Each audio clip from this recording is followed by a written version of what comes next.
What did you think was great that ended up being horrible? Growing up, I thought I had a superpower. I could fall asleep at a moment's notice.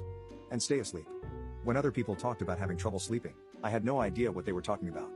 How could sleeping be hard? On Boy Scout trips, I'd be the only kid waking up after a good night's sleep. I could lie down straight on the ground and fall asleep and stay asleep through the whole night.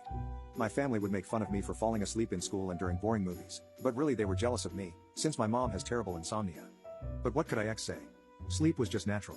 When I was really little, I thought maybe I was actually a superhero, Sleep Man. I'd tell my friends about my magical ability to fall asleep whenever I wanted, but they wouldn't believe me. Until I showed them. I could just close my eyes sitting up and bam, asleep. There was only one part of my superpower that wasn't so great. Even though I could sleep whenever I wanted, and I obviously got a great night's sleep every night, I was always tired. But I figured that was just because I knew how great sleep was, so of course my body wanted more of it.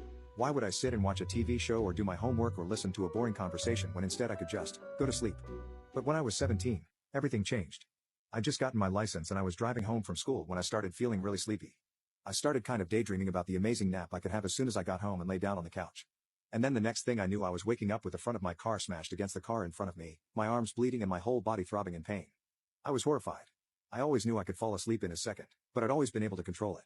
The worst part was that there was a little girl in the car in front of me, and she was seriously injured.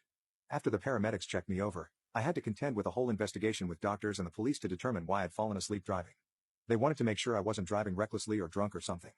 But I wasn't. That's when the doctors figured out what had been going on my whole life and dropped a hammer on me. I didn't have a superpower. I had narcolepsy.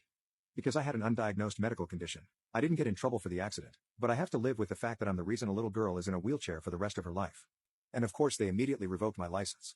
It's not safe for me to drive because there's no telling when I'll fall asleep. There are jobs I can't work because it's not safe for anyone to have to rely on me to operate a machine or do really anything at a specific time. I always wanted to be a teacher, but I can't risk falling asleep and leaving a room full of kids unattended.